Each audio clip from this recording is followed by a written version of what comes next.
رئيس الوزراء حكومة الفدرالية الصومالية حمزة عبد بري ayaa goordhow tagaaray magaalada Kismaayo caasimada kumeel gaarka ah maamulka Jubbaland ee Soomaaliya waxaan kula wadaagi doonaa ujeedka safarka ra'iisul wasaaraha iyo waliba waxyaabaha ka dambeeya safarkaasi oo halkaas uu ku gaaray haatan adinkuna soo dhawaada رئيس الوزراء حكومة الفدرالية الصومالية حمزة عبد بري ayaa goordhow waxa lagu soo dhaweeyay gegida diyaaradaha ee magaalada Kismaayo caasimada kumeel gaarka ah dowlad goboleedka Jubbaland ee Soomaaliya رئيس الوزراء حمزة عبد بري oo xiran tuutaha ciidanka ayaana halkaasi waxa ku soo dhaweeyay saraakiil ka socotay ciidanka xoogga dalka Soomaaliyeed iyo waliba ciidamada maamulka Jubbaland saraakiisha hogaaminaysa رئيس الوزراء حمزة عبد بري ayaana halkaasi u tagay sida xoguhu ay nagu soo gaarayaan dardargelinta dagaalka ka dhanka kooxda ururka al-shabaab oo maalmihii u dambeeyay si xooliye kaga socday deegaanada maamulkaasi Jubbaland gaar ahaan gobolka Jubbada Hoose حمزة عبد بري ayaana waxa lagu wadaa inuu sidoo kale oo dhiirigelin iyo waliba oo u sameeyay ciidamada xoogga dalka Soomaaliyeed gaar ahaan ciidanka kumaad dooska danab iyo kuwa daraawiishta maamulka Jubbaland oo guulo la taaban kar ka soo hooyay dagaalo xoogan oo isbuucyadii u dambeeyay ay kooxda ururka al-shabaab ay kula gadeen degmooyin tuulooyin iyo waliba deegaano kale oo dhaca gobolka Jubbada Hoose ee dowlad goboleedka Jubbaland ee Soomaaliya safarka ra'iisul wasaare Xamse Cabdi Barre ayaana sidoo kale waxa lagu wadaa inuu dardar geliyo amaba ciidanka uu ku dhiirigeliyo sidii intaasi ka balaaran loo sii dardar gelin lahayd dagaalka haatan ciidamadu ay kula jiraan kooxda ururka al-shabaab oo maalmihii u dambeeyay ka soconaya deegaanada maamulkaasi Jubbaland مسؤولين تقول رئيس الدولة الصومالية ومسؤولكي وهو الرئيسي تاني مركي عيدن كحوج الدلك الضنب يكون دراويش تمام كجبلان أسبوعية اللي صار في كلو وريجين ديجانا آد وبلارن كوحدة أورك على الشباب وجارد ديجانا مملكة جبلان أيضا نصدق كلا لجوء الرئيس الوزراء حمزة عبد بري إنه جاري دون قار كمية الديجانا داسي لجو حرية كوحدة أورك على الشباب سي أو دي رجلين aynu ku bilownay madaxweynaha jamhuuriyadda federaalka ee Soomaaliya Xasan Sheekh Maxamuud iyo dhigiisa dalka Turkiga ayaa qadka taleefanka ugu wada hadlay arrimo dhowr ah madaxweynaha jamhuuriyadda federaalka ee Soomaaliya iyo dhigiisa dalka Turkiga Rajab Tayyip Erdogan ayaa xalay wada hadal ku yeeshay qadka taleefanka oo ugu wada hadleen arrimo dhowr ah labada madaxweyne ayaa kulankooda diiradda ku saaray xoojinta cilaaqaadka ka dhaxeeya labada dawladood ee Soomaaliya iyo Turkiga oo 10 sano ee la soo dhaafay oo ahaa midba marka ka dambeysay si xoogeysanayay madaxweynaha dalka Turkiga Rajab Tayyip Erdogan ayaa dhigiisa Soomaaliya Xasan Sheekh Maxamuud u xaqiijiyay in dawladda Turkiga ay ka go'an tahay garab istaaga madaxbannaanida gobonimada iyo midnimada dhuleed ee dalka Soomaaliya iyo dadka madaxweyne Erdogan ayaa sidoo kale taageero xoog leh u ballan qaaday howlgallada ka dhanka kooxda al-shabaab ee ka socda inta badan gobolada dalka oo ay qaybta ka yihiin ciidanka deegaanka ee loo yaqaan Macawisleyda sidoo kale madaxweynaha Turkiga Rajab Tayyip Erdogan ayaa sheegay in uu sii wadi doono dadaalada dhexdhexaadinta ee lagu xalinayo khilaafka Soomaaliya iyo Itoobiya xiriirka labada dhinac ayaa sii xumaaday tan iyo markii Itoobiya heshiis degdeg ah la gashay maamulka Soomaaliland 1 Janaayo ee sanadkan 2024 madaxweyne Erdogan ayaa sheegay in iskaashiga laba geesoodka ah ee dhinacyo badan gaar ahaan tamarta iyo difaaca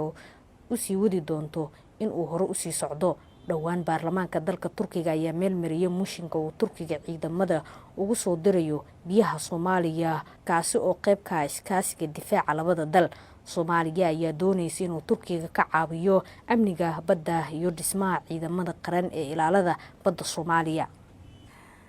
golaha aqalka sare oo loo gudbiyay khilaaf ku dhaxeeya dawladda federaalka ee Soomaaliya iyo maamulka Puntland wasiirka arrimaha gudaha federaalka iyo dib u heshiisiinta xukuumadda federaalka ee Soomaaliya Cali Yuusuf Cali Xoosh ayaa golaha aqalka sare ee baarlamaanka federaalka ee Soomaaliya ka dalbaday inay soo furgeliyaan khilaafka dawladda dhexe iyo maamulka Puntland wasiirka ayaa sheegay in aqalka sare laga doonayo in arinta dawlad goboleedyada Puntland door firfircoon ah ka qaataan maadaama si toos ah ay u matalaan dawlad goboleedyada si xal looga helo tabashada ay qabto dawlad goboleedkaasi Puntland way carootay isku manadayin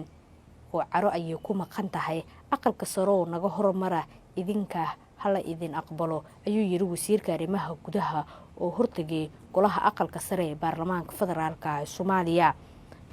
khilaafka madaxweyne Xasan Sheekh Maxamuud iyo Saciid Dani oo loo rogay mid u dhaxeeya dawladda dhexe iyo maamulka Puntland ayaa salka ku hayo dana shakhsi ah sidoo kale waxa xiisada ugu sii dartay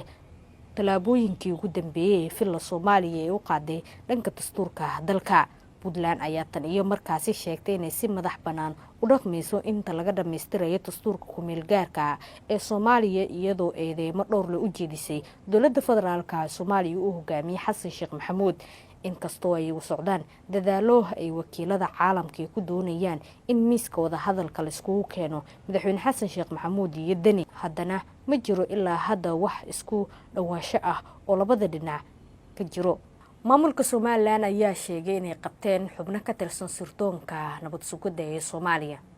hay'adda sirdoonka Somaliland ee NIA ayaa sheegtay inay qabatay xubno ka tirsan hay'adda sirdoonka iyo nabad sugidda qaranka Soomaaliyeed ee NISA. xubnahan oo laba ahaa ayay ku sheegtay sirdoonka Somaliland in falal qorsheysan oo loogu talagalay inay ka fuliyaan magaalada Boorame ee gobolka Awdal, kuwaasoo Muqdisho laga soo diray. qoraal kooban oo ka soo baxay hay'adda sirdoonka Somaliland ayaa lagu yiri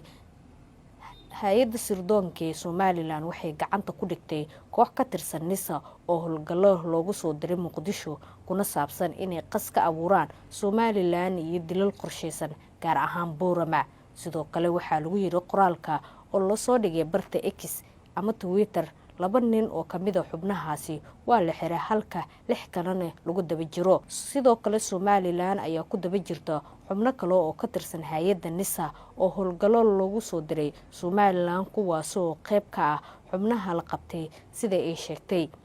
sirdoonka Somaliland ayaa sidoo kale fariin u diray bulshada reer Somaliland. ciidanka sirdoonka Somaliland waxay ku baaqayaan haddii falal iyo qas laga shakiyo in la soo wargeliyo. hay'adda sirdoonka Somaliland ayaa bilihii ugu dambeeyay soo xirtay kooxo iyo dad ay ku eedeysay inay qorsheynayeen falal liddi ku ah amniga ay ku naalooto Somaliland, kuwaasoo qayb ka ahaa ajaanib.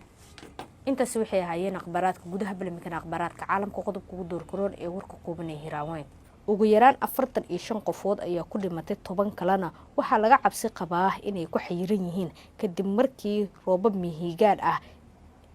dhaliyeen dhulgo ka dhacay gobol ku yaala koonfurta dalka Hindiya. dhulgo-aane ayaa subaxnimadii hore ee saaka ka dhacay deegaano buuraley ah oo ka tirsan dalkaasi Hindiya. gurmadyo ayaa socdo, balse waxaa caqabad ah roobab xoogan oo da'ayay iyo boondooyin muhiim ah oo dumay. maamulka deegaanadaasi ayaa sheegay inay jiraan qiimeynta khasaaraha dhabta ah ilaa haatan ka dhashay xaaladani dhulga ah, maadaama dhulku uu dhacay waqti dhow.